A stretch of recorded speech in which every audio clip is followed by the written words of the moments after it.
Nós, a Europa, tem a ver com a Europa, tem a ver consigo. À sexta, uma reflexão sobre a atualidade europeia. Esta tarde o nosso interlocutor é Marco Teles, do Centro de Informação Europe Direct, Madeira.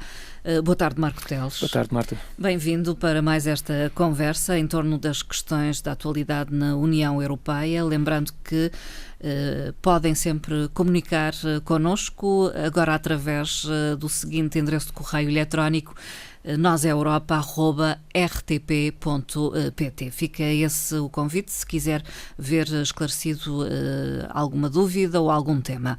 Marco Teles, o primeiro tema a abordar tem a ver com o facto de a Comissão Europeia em Portugal ter lançado a segunda edição do Prémio de Jornalismo Fernando de Sousa. Uma homenagem a um grande jornalista. Exatamente.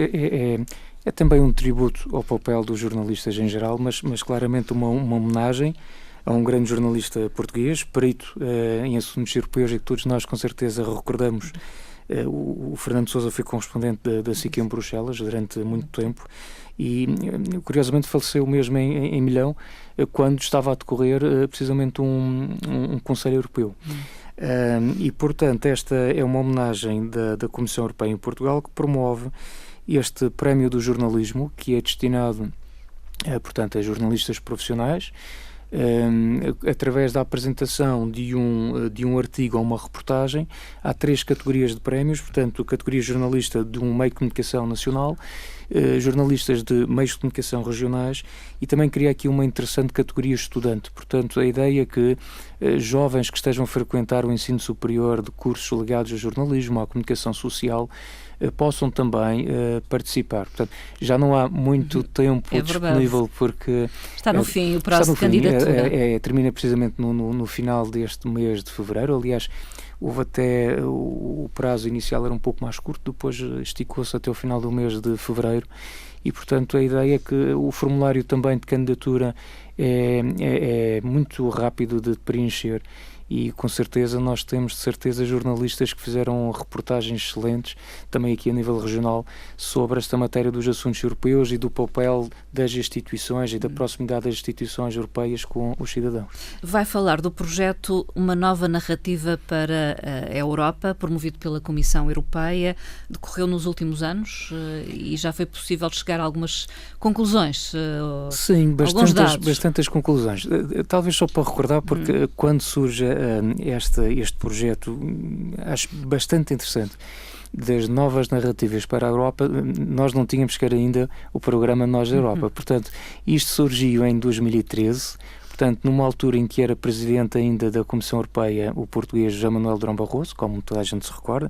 Aliás, isto foi um bocadinho um pedido do Parlamento Europeu e também do próprio presidente da Comissão na altura, que numa Europa que ainda estávamos a recuperar do tal contexto da crise, mas muito mais aprofundada do que esta que temos agora, não é? Na altura, achou-se por bem que deveríamos equacionar o ponto da situação, a situação atual, ou daquela altura da questão da Europa. E, portanto, envolvendo os jovens, gente jovem. Nessa altura não. Envolveu-se nesta altura, em 2013, o convite foi muito claro. Foi juntar artistas, cientistas, políticos, professores, pessoas dos meios académicos, pensadores, para refletir sobre esta questão da Europa e um bocadinho de pensar que futuro é que nós vamos ter ou queremos. E, portanto, dessa discussão, que depois se traduziu na realização de uma série de cafés Europas, uma série de iniciativas por todos os Estados-membros, saiu uma publicação muito interessante que recomendo vivamente, um texto relativamente curto, chamado O Corpo e a Mente da Europa. Portanto, é um texto muito interessante, feito por este grupo de pensadores. Há uma frase fantástica que sai aqui, que me acompanha, que é: ser europeu é um estado de espírito. Acho que é uma ideia muito interessante sobre o que é a perspectiva de nós, cidadãos europeus. E, no fundo, o que foi feito foi o seguinte: pegando nesse projeto muito interessante iniciado em 2013, fez agora uma reedição desta nova narrativa, mas apenas com jovens. Portanto, iniciou-se em junho de 2016, o projeto terminou agora no verão de 2017. Essencialmente ele consistia numa plataforma online, num site, na criação de redes sociais em que se pedia aos jovens para se pronunciarem sobre a Europa, o envolvimento com o projeto europeu, o que é que pretendem para o futuro, o que é que os preocupa, e portanto isso permitiu que se recolhessem milhares de opiniões e de ideias sobre o futuro da Europa. Portanto, daí resultou um documento que foi apresentado agora no mês passado. Esse documento apresenta 12 ideias-chave muito concretas, mas não teríamos tempo para essa situação. Resultou, de qualquer forma, na apresentação também de um manifesto, portanto, um documento simples, 3 páginas apenas, com 4 áreas que os jovens europeus, porque eles no fundo representam, depois desta reunião, aconteceu em outubro, cerca de 100 jovens de todos os Estados-membros, e eles apresentam 4 áreas que consideram prioritárias, que é a liberdade de circulação e segurança, a participação cívica, a situação do emprego e a ideia também da Europa, um planeta verde. Portanto, a preocupação ecológica. A preocupação ecológica, a preocupação com a questão da livre circulação das garantias dos bens e das liberdades associadas ao projeto europeu, obviamente a situação do emprego está sempre presente, mas acho muito interessante esta questão da participação cívica, porque nós sabemos perfeitamente, e isto está perfeitamente contextualizado se nós pensarmos que estamos a pouco mais de um ano, não é, das eleições europeias. Nós sabemos que um dos problemas que se passa com os jovens atualmente é a dificuldade de os envolver nos projetos e sobretudo nos projetos políticos, não é? Há um afastamento bastante grande. Se nós pensarmos, por exemplo, no resultado das eleições europeias em 2014, a nível geral, visto em geral nas últimas eleições, repare-se, por exemplo, os jovens com idades de 18 a 24 anos, a taxa de participação foi apenas 28%. Quando nós vamos para a categoria 25 a 39 anos, essa taxa aumentou para 35%. Depois dos 40 aos 54 anos de idade, aumenta para 49%, e as pessoas com mais de 55 anos, a participação já foi superior a 51%. Ou seja, claramente a gente percebe que os jovens são os que estão mais afastados. Portanto, isso os mais velhos é que pesam, no fundo... Os mais velhos pesam... nas políticas europeias. Pesam nas políticas europeias, como a Marta diz com razão, mas pesam porque também vão fazer escolhas que vão, de alguma forma, que podem comprometer ou não o futuro destes jovens. Portanto, é interessante que, sendo eles os principais visados, é importante que eles tenham uma maior participação. Uma voz ativa, exatamente. De qualquer forma, deste estudo feito sobre as eleições de 2014, reparem que depois tentou-se ir mais longe, porque a gente sabe que é assim, mas é importante saber o porquê que é assim. E o que eles diziam, haviam várias razões possíveis, e, por exemplo, as 4 razões mais votadas, 64% dos jovens diziam que não votavam porque não servia rigorosamente para nada, porque o seu voto não ia mudar rigorosamente nada. 61% diziam que não estavam suficientemente informados para poder votar. 56% foi a escolha sobre esta hipótese que dizia que eu não voto porque, na verdade, isto não vai resolver os meus problemas do dia-a-dia, os problemas concretos que eu sinto no dia-a-dia.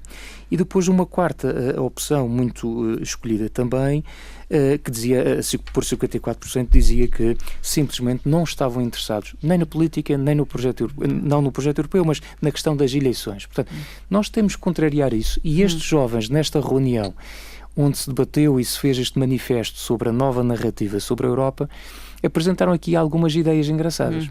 Nomeadamente, nesta matéria da participação cívica, eles acharam que, efetivamente, é preciso reforçar a representação dos jovens, nomeadamente naquela que é a instituição de referência, ou seja, o Parlamento Europeu. Portanto, se houver possibilidade de eleger gente jovem ou mais jovem, eles tendencialmente participarão. Exatamente, mais porque se calhar vão ter uma maior identificação com quem lá está, com os parlamentares, e a proposta vão até mais longe. Eu devo dizer que não refleti sobre o assunto, não tenho opinião formada sobre isto, mas diziam, por que não definir uma quota, como se faz, por exemplo, para garantir a igualdade do género, não é? Chegou-se ao ponto, nós temos que definir cotas, porque caso contrário sabíamos que maioritariamente os parlamentares eram homens, não é? E agora o que acontece, eles vão com uma proposta, por que não, que 25% do Parlamento fosse constituído por parlamentares que tivessem menos, estamos a falar de jovens, menos de 40 anos, não é? Não seria um eurodeputado com certeza com 18, não seria impossível, não é? É a idade legal. Também colocam outra questão, que acho que podia ser colocada no debate político nacional, europeu, o que nós quisermos.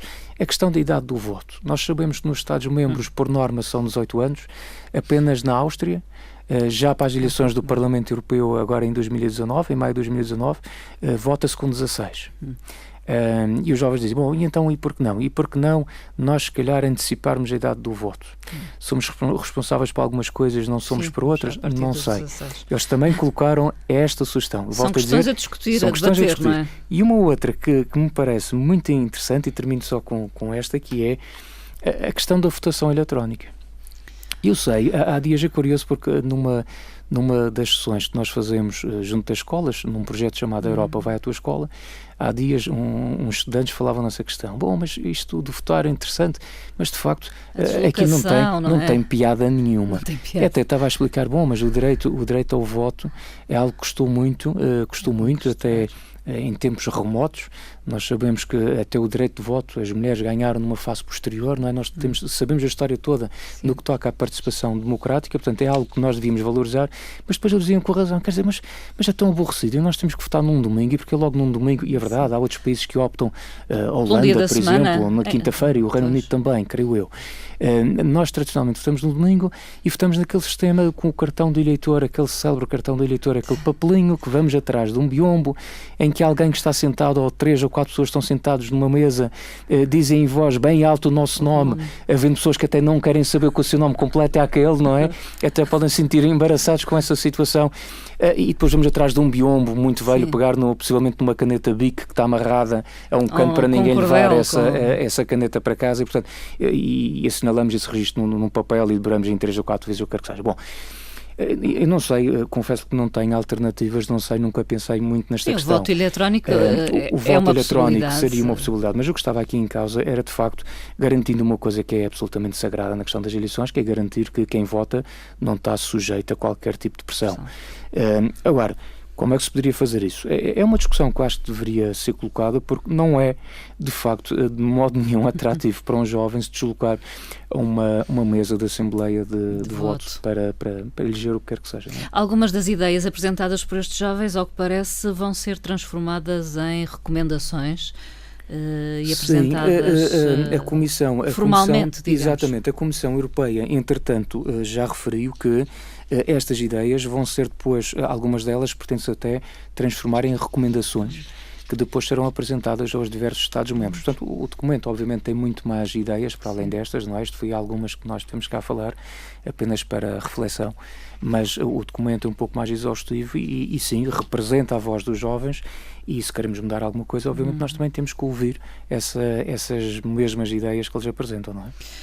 Outro tema, a Comissão Europeia propôs a concessão de um montante significativo do Fundo de Solidariedade da União Europeia a Portugal e a outros países atingidos por catástrofes naturais em 2017. Exatamente, portanto essa foi esta notícia desta semana, portanto como a Marta referiu, são no total 104 milhões de euros, portanto 50 virão para Portugal, 3 milhões para a Espanha, 49 para as regiões francesas de São Martinho e Guadalupe na sequência dos furacões Irma e Maria, e ainda 1,3 milhões para a ilha grega de Lesbos na sequência do sismo, também em 2017. Portanto, recordando, nós já falamos cá nessa situação, o Fundo de Solidariedade da União Europeia serve precisamente para prestar auxílio aos Estados-membros que são vítimas de catástrofes naturais de dimensão já considerável, e portanto obviamente que este dinheiro é bem-vindo, serve também para reforçar esta ideia de que a União Europeia está de facto atenta e cumpre. Aliás, o Presidente Juncker tinha referido essa situação quando foi os incêndios em Portugal, dizendo que ele próprio disse que isto é muito interessante, mas não basta, obviamente, as condolências, não é? É verdade que nós estamos muito tristes com os acontecimentos, com os incêndios que aconteceram em Portugal, por 2 vezes, como sabemos, no verão passado, mas importa ser mais eficaz no apoio às populações que precisam de ajuda, que claramente falharam nessa altura, e esta questão também depois do apoio financeiro. E só para recordar que o abrigo deste fundo especial, do Fundo de Solidariedade da União Europeia, nós já recebemos este fundo, creio que pela 4ª ou 5ª vez. Portanto, nós já tivemos em 2003 relacionado com incêndios, tivemos em 2010 o 20 de fevereiro, aqui na Madeira, os 31 milhões foram calculados na altura para essa situação. Tivemos novamente, logo depois na Madeira, no ano seguinte, novamente incêndios em 2011, dos quais decorreram novamente 4 milhões de apoio ao abrigo deste fundo, e tivemos, como se sabe, 2016, infelizmente, novamente a questão dos incêndios, onde aliás teve cá a comissária responsável pela política regional, a Corina Cretu, e que decorreu também de um apoio, salvo erro, próximo dos 4 milhões, ligeiramente superior aos 4 milhões de euros, sempre o abrigo deste fundo de solidariedade. Vamos terminar com uma referência a uma campanha que divulga resultados dos apoios da União Europeia em pacotes de açúcar. Em pacotes de açúcar. Começa agora a ser uma tradição, é uma umas ideia, mensagens. Umas mensagens. Como é que nasce esta campanha? No fundo é também um desafio colocado por duas comissárias. A Comissária para o Emprego, Assuntos Sociais, Competências e Mobilidade Laboral, portanto isto tem várias pastas aqui envolvidas, e também pela a Comissária da Política Regional, precisamente a Corina Cretu, que falávamos ainda há pouco, que dizia que diziam estas duas comissárias que é preciso reforçar a comunicação junto dos cidadãos no que toca à política de coesão. Ou seja, esta é uma preocupação que todas as instituições europeias já perceberam e que têm nas suas políticas de comunicação. A própria Comissão Europeia está obviamente muito preocupada com essa situação, que é, nós temos que conseguir chegar aos cidadãos e passar informação factual, correta, mas essa informação tem que chegar, porque esse problema de facto é complicado. A questão dos fundos comunitários, nós, sobretudo os países que recebem avultadas quantias destes fundos, muitas das vezes o que acontece é que eu acho que às tantas banaliza, quer dizer, nós habituamos a ver as plaquinhas na via pública, no estabelecimento onde vamos tomar café, num centro de formação onde até vamos fazer uma formação profissional qualquer, e não valorizamos aquela bandeirinha que lá está com 12 estrelinhas e não prestamos atenção. Vemos um FEDER, um FSE, não sei o quê.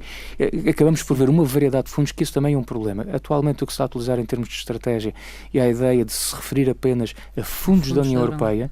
Não interessa o nome desse fundo, porque existem realmente uma série de fundos diferentes com objetivos ligeiramente distintos, não é? Portanto, o que interessa é perceber que o cidadão comum, no seu dia-a-dia, acaba por ter benefícios práticos pelo facto de nós pertencermos à União Europeia. E, portanto, essa mensagem tem que passar de forma clara. E uma das estratégias que se encontrou agora, existem muitas outras, como é óbvio, e a campanha não se resume a esta situação. Esta apenas por é uma curiosidade, curiosidade, que é um conjunto de pacotes de açúcar. Ao total serão produzidos 5 milhões de pacotes de açúcar, que envolvem 4 empresas nacionais. É bom que se refira que destas empresas e com esta iniciativa não houve qualquer custo ou contrapartida, portanto houve aqui uma adesão a este projeto, percebendo que era benéfico o passar esta mensagem, e portanto basicamente o que esses pacotes irão ter é esta frase: sabia que, e depois vão relatar uma das 10 frases que foram selecionadas, muito práticas, para que as pessoas possam associar os fundos comunitários a qualquer coisa de concreto no seu dia-a-dia. Vou apenas dar um exemplo. Uma das frases é: sabia que os fundos da União Europeia apoiam a reciclagem dos 460 quilos de resíduos que cada um de nós produz por ano. Portanto, fica a curiosidade da quantidade de lixo que nós produzimos e também o apoio da União Europeia. E só uma outra, num contexto um bocadinho diferente: sabia que na última década cerca de 17 mil empresas beneficiaram de fundos da União Europeia para serem mais competitivas. Eu devo dizer, só para terminar, Marta, que em relação a estas empresas é algo que tem que ser repensado. Custa-me muito saber que depois, quando se recebe algum apoio a um fundo comunitário, o resultado dessa colaboração, desse apoio, desse esforço comunitário, se traduz apenas numa placa que é colocada a algures num café, num sítio que muitas das vezes passa despercebido junto ao pressário, e onde as pessoas realmente não se apercebem daquela informação. Ou de um hotel que tenha sido construído ou reconstruído, ou que tenha tido um apoio comunitário, e que no dia da inauguração não se faça a devida referência clara, expressa, que sim, o mérito é do empresário que teve a iniciativa de avançar com aquele projeto, que teve a iniciativa de fazer uma candidatura. Ninguém lhe retira o mérito, mas é preciso dizer que se recebeu 3 milhões de um total de 4 de investimento, ele tem que dizer que são 3 milhões da União Europeia. Portanto, acho que essa informação devia estar, e também devia estar, que nem sempre está, nos sites das ditas empresas, onde depois lá entramos e curiosamente não há qualquer referência a esse contributo da União Europeia. Marco Teles, ficamos por aqui, voltamos numa próxima Até uma próxima oportunidade. Claro que sim, um bom fim de semana, Marta. Até lá. Bom fim de Muito semana. obrigado.